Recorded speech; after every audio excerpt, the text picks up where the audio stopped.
YouTube, thanks for tuning in. It's your brother Trey with Unpopular Opinions, man. Hate to start this conversation off like this, you guys. It's unfortunate that this type of stuff keeps happening. It seems like no matter how many times we see these patterns go over and over again, we typically want to act. I mean, it hurts. It hurts, man. It hurts. Just like what DJ Academic said, and I'm not gonna harp on the same message of leave the hood, leave the hood, man. And nobody in the hood loves you, no matter how much success you get. Yeah. It's like we can hear that only so many different times. And my cousin, he's definitely trying to make a way.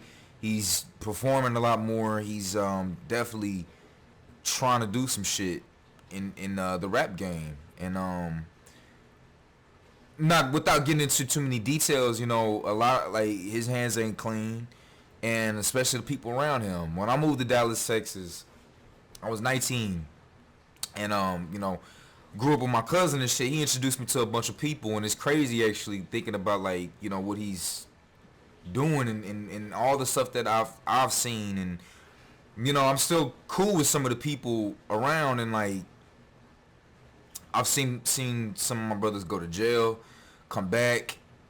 One of my brothers in particular, nigga been on house arrest for past 5 years, for as long as I can remember. It's crazy, and it's like, obviously, I'm not gonna say what he's into, but it's like it's he's been robbed by his own partner. Like he got a roommate, right? And and the thing is we all know all of them. And then the crazy thing about the shit too, that I just don't understand, is that the dude that got robbed, I'm cool with him. The dude that apparently robbed him, I'm cool with him too. We all used to hang out. All of us used to hang out and shit. Not that long ago, Halloween weekend, I seen the nigga come through. I'm like, bro, what's good, man? He seen you since yada yada, since my cousin's video shoot, man. I ain't seen you since then, bro. How's everything been? Good. Chop it up, bro. Started talking and shit. Me, I'm not into the mix like that all the way, so I don't understand. I'm like, bro, my nigga said he was trying to come through. He apparently he got some permission. He got off his house arrest for today. He trying to come through, and he's like, word, man. I ain't seen him in a minute. Yada yada yada. So, anyways, long story short, I ended up chopping it up with the homie. I'm like, bro, you coming? He's like, nah, man, I can't. I was like, bro, you should. My other homie, he want to see you too. And he's like, bro, I'm going to shoot that nigga as soon as I see him. And I'm like, bro, come on. I know people talk shit like that. People talk like that. But when you dealing with a certain kind of people that, around certain people and shit, I'm like, bro, you kidding, right? Like, are you fucking serious right now? And he's like, bro, that nigga robbed me. He the one that set me up and robbed me. That's why we're not living together anymore. Couple years ago, I went to go hang out with him and that nigga. They had a place together. I never understood why they split up, but if he's accused of some shit like that, I'm like, bro, it ain't worth it. I remember they're chopping it up and shit like that. And the funny thing is too, is that the same homie that got robbed by this dude, he asked for $200 he asked for like $300 for his lawyer fees and shit like that. And me, I'm a caring kind of guy. I look out for people that been there for me, especially my day ones type of shit, man. Regardless of the life that they live in, man, I try to show my heart, because I understand people go through certain things, and I understand people feel like they gotta go do certain methods and shit like that in order to make ends meet. I know it. I understand. I know how it feels, man. I done been in a situation like that. I'm sure a lot of you have been in a situation like that where you feel like, man, fuck, I should go get this fucking gun and go fucking, go do some shit out here, It's like there's this life will make you do certain things. And it's like, the way I'm tying this into the Young Dolph thing is because we can sit here all day saying, oh, get out the hood, stop doing this shit, stop doing this, that, and the third. And it's like, at the end of the day, it's the fucking life that you live in, man. It's the fucking life that you live in. You want the street cred, you want the street reputation and shit like that. But what does it ultimately give to you? You nigga 36, 30 fucking 6. I got a homie right now that's probably only 3 years away from that shit. For him to get taken away at 36, bro, 30 fucking 6. That's crazy. That's only 10 years older than me, bro. Like that's you making all this money, but you can't see it.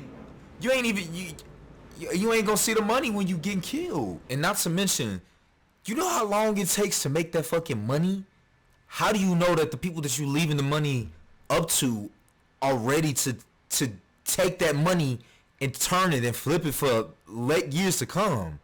It's like, what I mean to say is, it's not about having faith in shit in motherfuckers. Like, yes, faith is one thing, but it's like, you also got to give the education and shit to other people around you so that they understand that it takes a lifetime to build up that shit. Young Dolph's paper route empire, it takes a legacy. Now, thank God he got Key Glock, right? Thank God he got his nephew that's on top of this shit that he didn't got to spit the game to. Key Glock is gonna hopefully, like, we looking up to Key Glock now. It's like some Game of Thrones type of shit. It's like he's like the king now. You know what I'm saying? Or the paper route empire type of shit. So what I'm trying to say is like, let's say you make $2, $3, $4 million business, and then something happens to you. Where's that money gonna go? Back to your family. How do you know that they're gonna flip it and continue to have that money running your family? The idea is to make the money and never look back. To continue to teach your children financial literacy, to continue the legacy, the money to keep coming on in the family. It's for generations to come. The idea is to make your children silver spoon fed. You want to talk about people being silver spoon fed and shit like that? It's every parent's goal. It should be to get their children what they didn't have plus more. It's an abundance. If someone's saying this is someone's child is silver spoon fed and shit like that, it kind of means that they're wet behind the ears. They don't understand how the rest of the world is like. But it also means it's also a good thing. It means that your family's doing so well that they are oblivious to what goes on on the ground service level. That's a good thing and a bad thing. But it's more of a good thing than it is a bad thing. You know what I'm saying? Let it be something like going to get some cookies for your fucking mama. Doing something good for your community. You trying to give back. You can't wash your hands clean from the shit you done in the streets.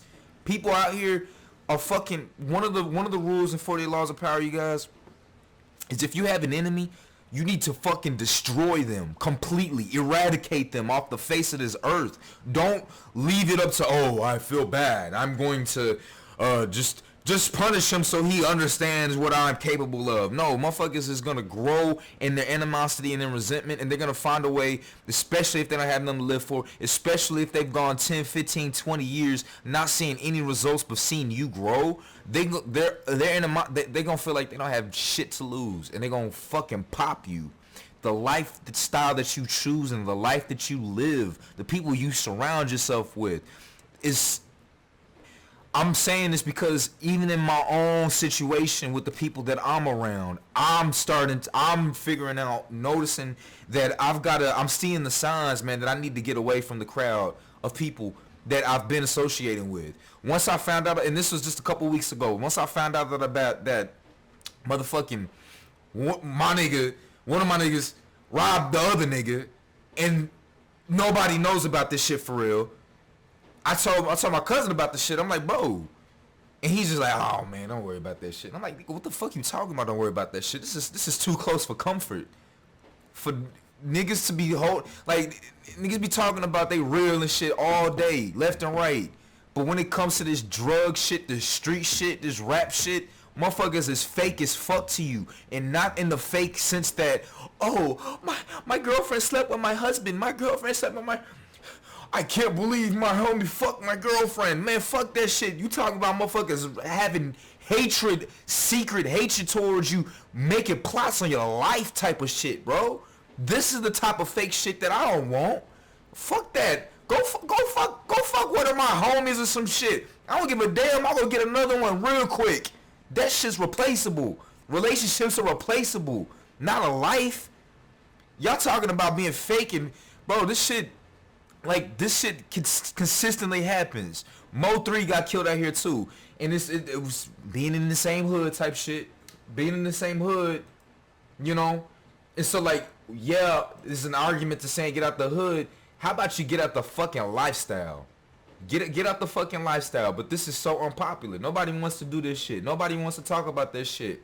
It's like, look, I still have, I know I feel like I'm gonna change I feel like some bad shit's happening to me, because even my nigga out here that's on fucking house arrest and shit like that, the same nigga out here that's asked for the money, I'm looking out for him. I'm like, bro. He's like, bro, don't worry about it, man. I'll get you the money. I'll get you the money tomorrow, man. I get the junkies. They come in fast, bro.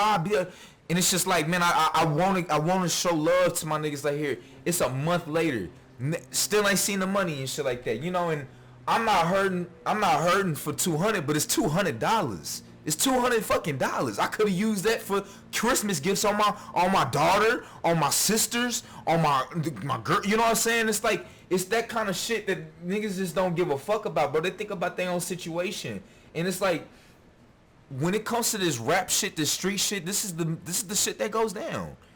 But we always want to talk about the people that do the bad shit, that kill the people that we love. That kill the motherfucking Pop Smoke was out there talking mad shit to other gangs. Motherfucking long story short, man, rest in peace, Dolph, you guys. Just get out the fucking lifestyle. If you're gonna do it, man, get in and get out, but have honor. They say there's no honor amongst thieves. I'm telling you, man, have some fucking honor. Have some fucking honor in this shit, because at the end of the day, man, people are gonna be, your actions are gonna come back to you regardless, man. And so that's what I really gotta say about this shit, man. I'm a rest in peace to them once again, bro. But anyways, it's your brother Trey with Unpopular Opinions, man. I hope y'all have a good one, man. Stay safe out there, y'all.